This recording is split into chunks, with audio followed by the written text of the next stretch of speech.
This is called Sitting on a Hay Bale with the Whole History of Art and Humanity at My Feet.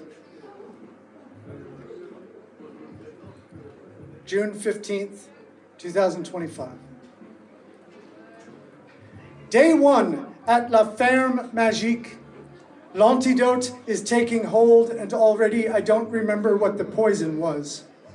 I've escaped into the sun-drenched countryside to spend 2 weeks thinking about art, floating dreamily back and forth along the winding roads between the venues, passing my afternoons atop a bale of hay in the barn where I sit to collect my thoughts. The people are kind here, and the water tastes good. The flies all love me and seem curious about what I'm writing.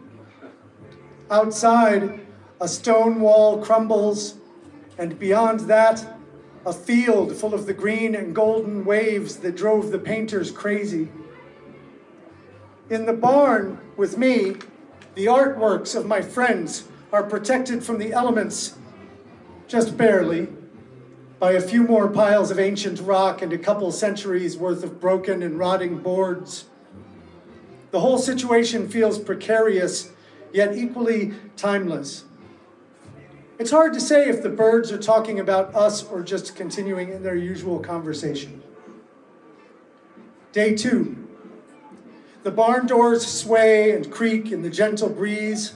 A weed cutter makes music for the flies. A tractor rumbles by in the distance, and then sometimes a moment of eerie quiet, an unsettling absence of distraction. Axel came over from the house to see how things were going, but so far no other visitors. I am lost in my thoughts, but my thoughts are lost too. In the slow summer air, in the far-off horizon past the trees, in my questions about why we make art and what that means.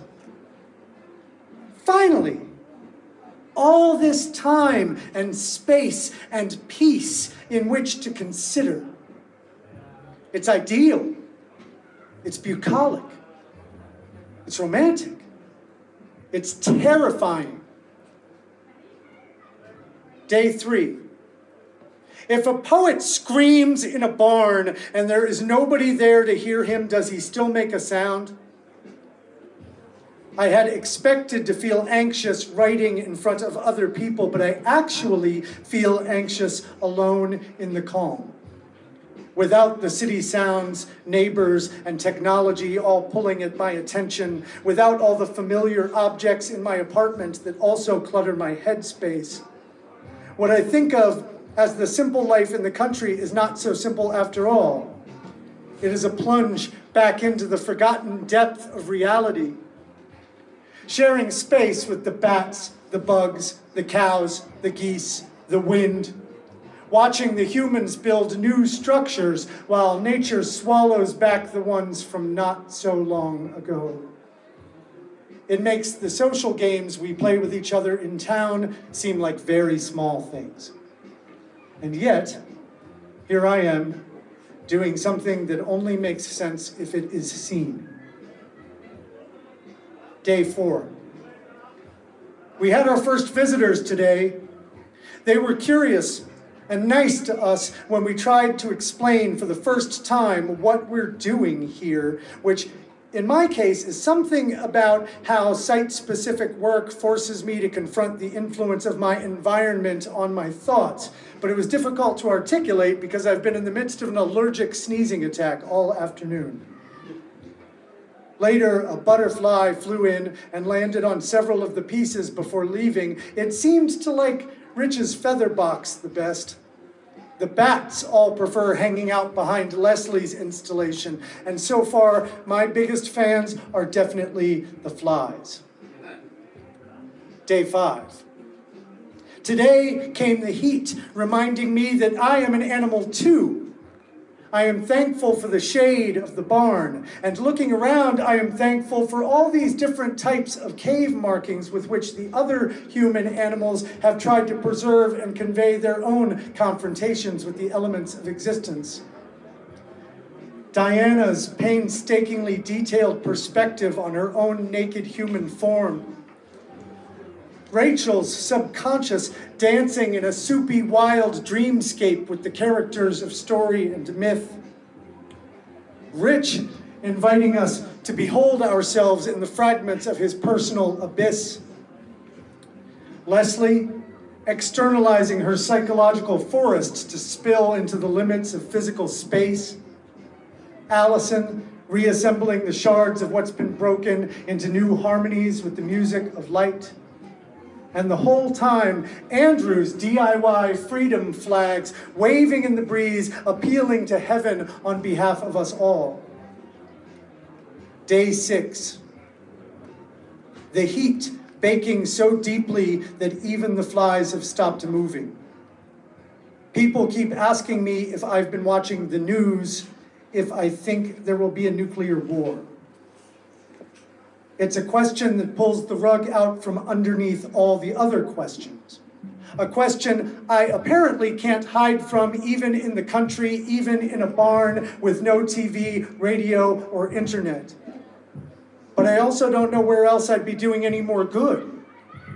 What is the best place for me to be if I want there to be more peace, love, and poetry? There doesn't seem to be much demand for these things back where I come from. And where can I go? This fall, I'm supposed to be reading in the Middle East. And what will I say? Just thinking of it, all the words in my mind fall to the ground and shatter. Day 7. Even hotter today, so we spent a few hours floating in the Dordogne under the enormous cliffs which have been witness to human stories for tens of thousands of years. Wars that have come and gone, governments that have come and gone, other species that have come and gone, some of the earliest drawings and paintings which we still look at today in total astonishment, wondering what we could possibly have in common with the people who made them when we can barely see what we have in common with each other in the same room. But has anything really changed? Our little groups, in our little shelters, drawing on the walls, trying to figure out how to share the food, the water, the narrative. Day 8. We've had a lot of visitors this weekend. Several groups today alone. Maybe Sunday is their day off, or the barn is a shady place on a hot day. Maybe they're just curious about our art, but I can't help thinking maybe they also needed an escape from the headlines. A little human connection, a little inspiration, a little hope. There were bombings in the night, but nobody has mentioned the news today.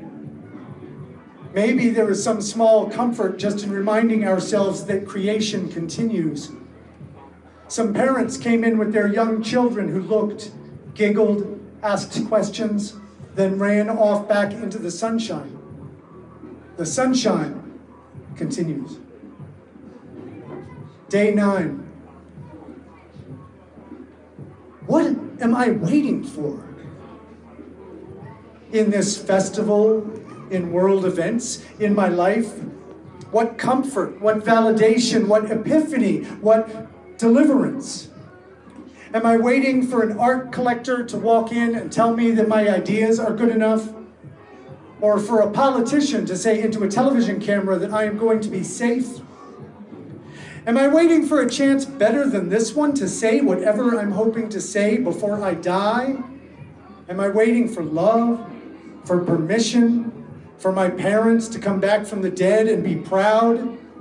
For a health crisis to bring me a sense of urgency, for the season to change, for wisdom to fall from the sky? There is only right now, and whatever words will come up through me and blurt themselves out. Green, blue, life, eternity. Day 10.